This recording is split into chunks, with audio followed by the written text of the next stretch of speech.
Welcome back to The Eagle's Nest, the audio retelling of the wonderful book Soaring with the Eagles, the Copper Peak Story by Charlie Suprasinski, past president of the Copper Peak Ski Club.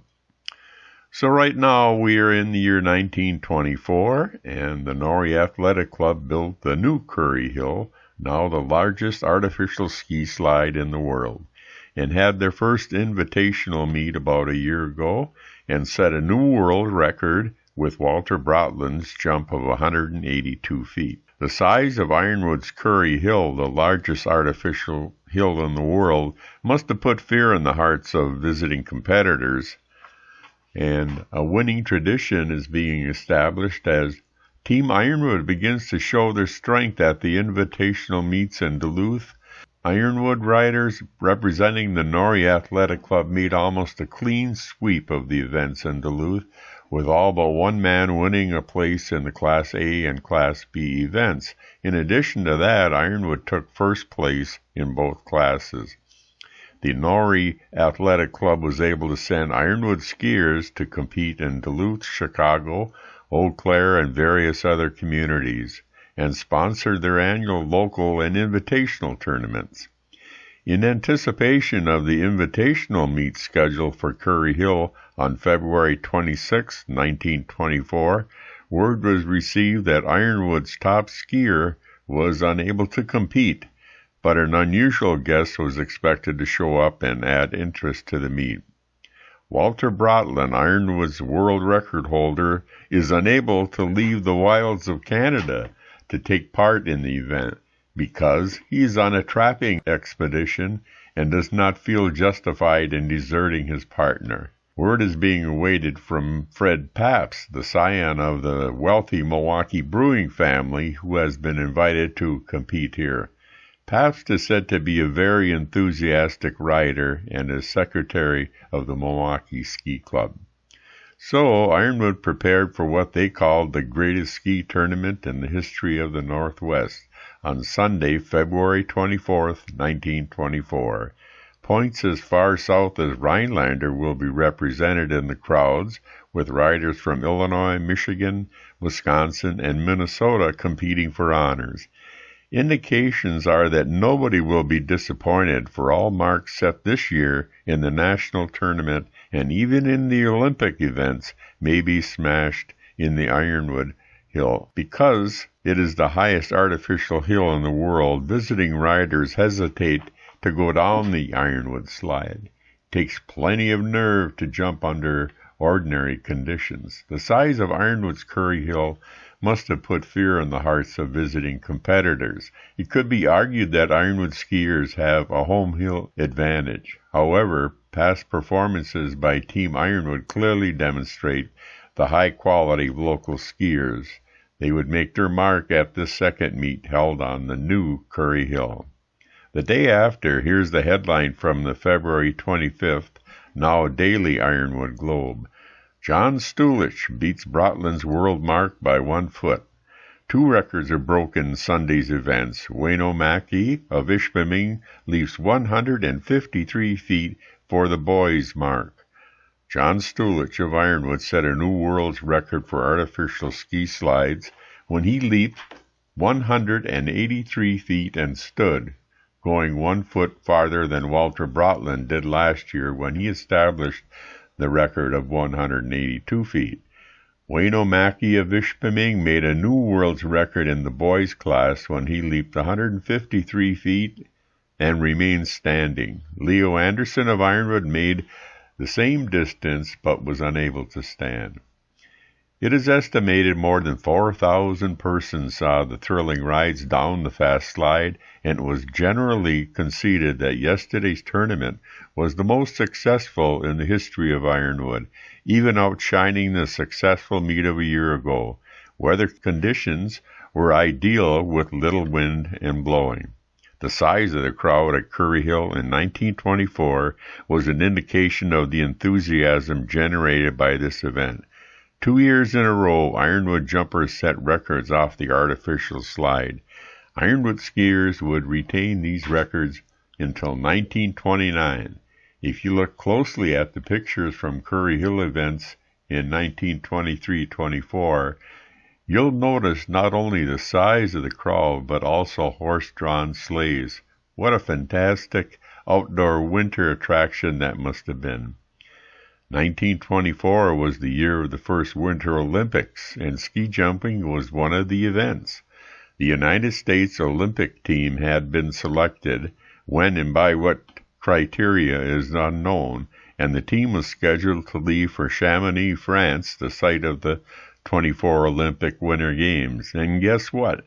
Nobody from Ironwood was chosen to be on the U.S. Olympic team. How in the heck could that be?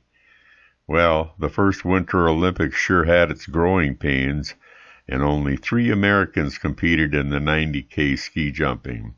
Anders Hagen of Chippewa Falls, the hero of the old Curry Hill, performed the best, but only earned 3rd place. Hagen made an excellent showing overseas, made one of the longest jumps of the competition, but was ruled out of 1st place, even over the strong objections of the Americans accompanying the team. Ah, the Olympics. Some things never change. With a stroke of luck, the Norrie Athletic Club successfully invited the American Olympic ski jumping team to Ironwood for an exhibition following the Olympic Games in Chamonix, France in mid-February. How this came about is unclear, but there was a strong feeling that some Ironwood skiers had been bypassed in the selection process. Maybe Ironwood wanted to prove a point. The Daily Globe of February 29, 1924 predicted that the competition of the Olympic team here is expected to draw big crowds on Sunday, March 2nd, as it will be the first time in history that an Olympic team has appeared here. It will give the Ironwood riders an opportunity to compete against the pick of the country, and it is forecast that the visitors will get plenty of competition here. Yes, Anders Hagen was considered the premier jumper of the day, but there were doubts about the ability of the others.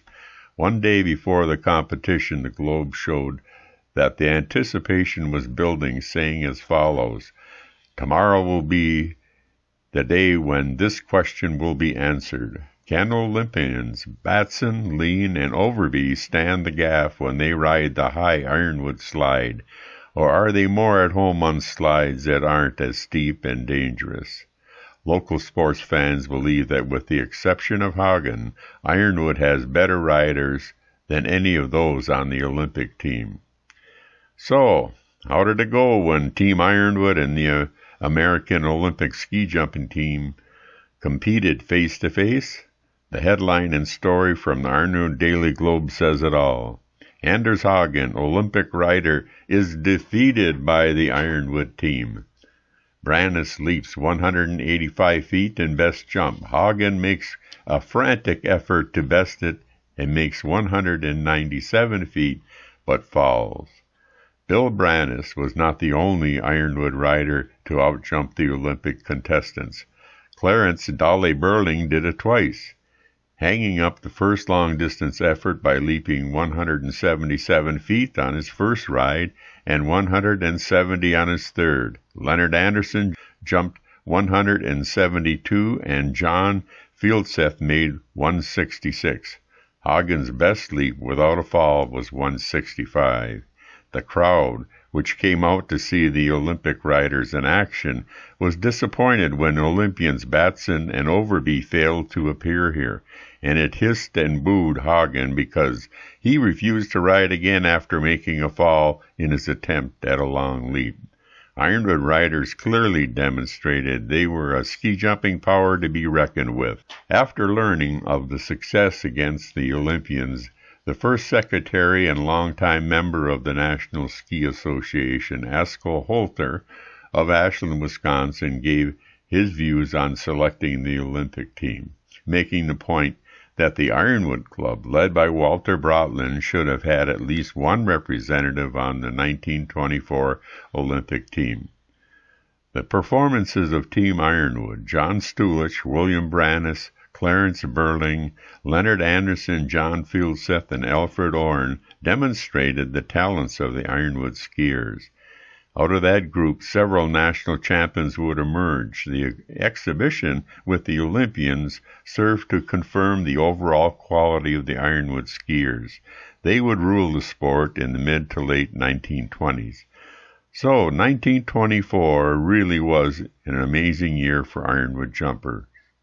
Now let's review why Ironwood dominates Midwest ski jumping. When the Norrie Athletic Club built the new Curry Hill in 1920 to the height of 115 feet, was the highest structure of its kind in the Midwest, possibly in the world.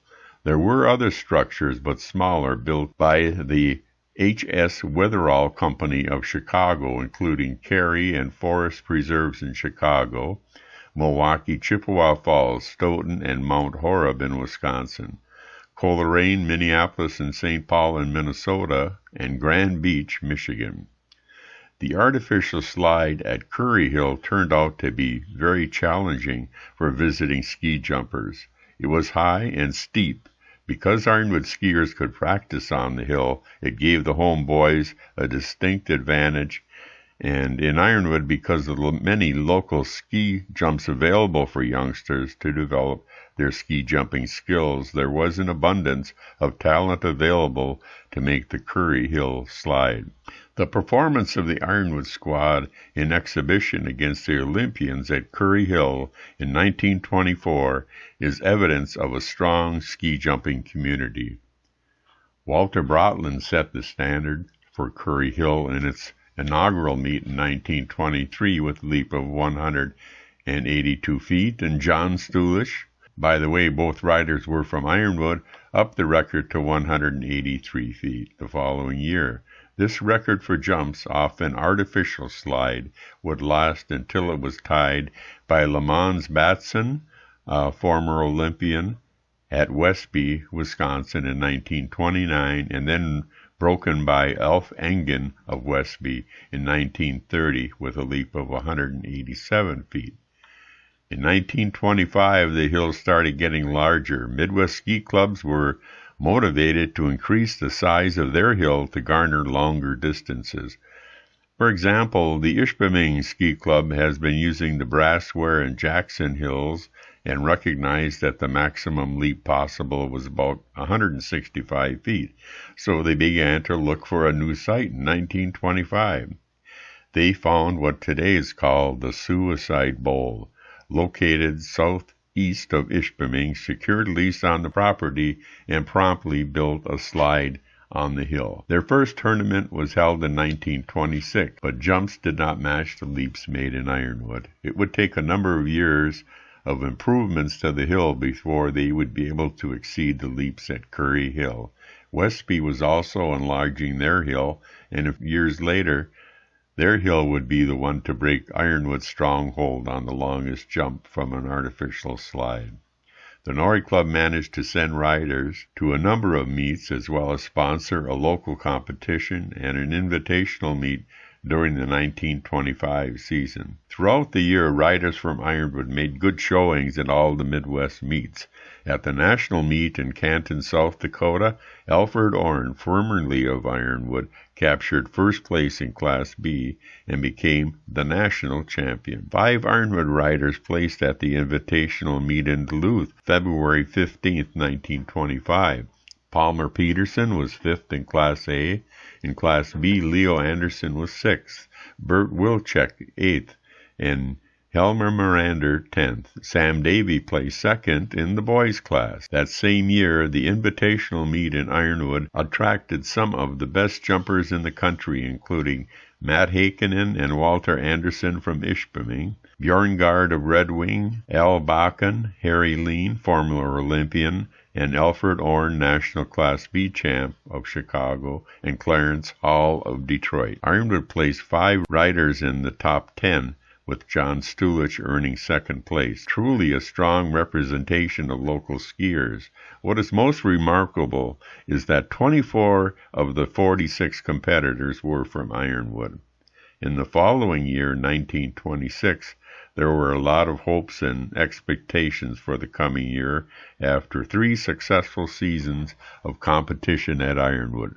Local riders had earned a great deal of experience on Curry Hill, and the great successes locally became the inspiration for greater numbers of youngsters to enter the sport. Their influence was being felt at college campuses throughout the Midwest too, where a number of colleges had organized cross-country and ski jumping teams. Ironwood sent many students to the University of Michigan, and they became instrumental in organizing winter sports teams on campus and representing the university in competitions. Well, it looks like we're out of time for this episode of The Eagle's Nest. Time sure flies by when you're having fun.